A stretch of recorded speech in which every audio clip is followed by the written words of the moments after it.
So this vlog is inspired by an article I read over at Know Your Mobile, and the topic was discussing, would you pay for an upgrade on your smartphone? And I thought this was a really interesting one because so often in life we do have to pay for upgrades. If you take your Windows PC for example, you quite often have to pay for some sort of upgrade package to go to the next operating system. Now I know there are some occasions where you don't have to, but a lot of the time if we want the latest and greatest we actually have to pay for it. And that's a bit like your actual phone itself. If you want the latest hardware, you've got to upgrade your contract, buy a new phone to get that. So should manufacturers move to a model of charging you for your updates? Now that can be seen in sort of two ways.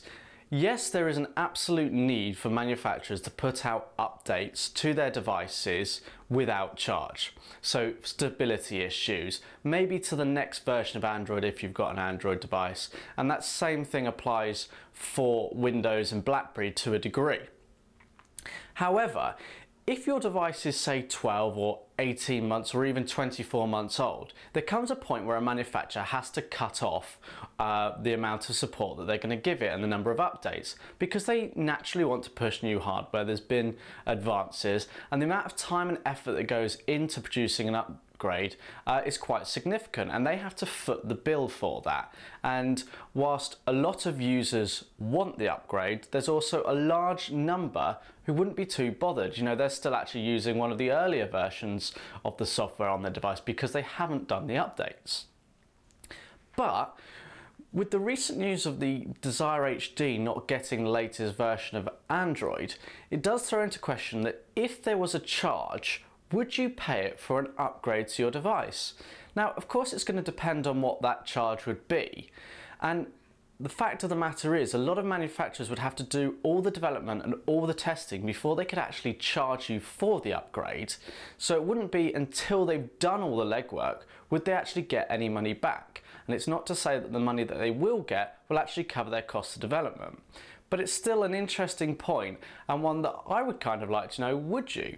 I think I would pay sort of £5 or £10 for an upgrade if, for example, I went from Android 4 on my device now to Android 4.1 within the next few weeks. Of course, there is the development time involved, or it could be that manufacturers actually take a different approach. They have to get a number of people agreeing to pay an amount before they will do the work. I don't think that would be the way that they'd have to go, but nonetheless, it could be an option for getting older devices up to the latest version of the operating system.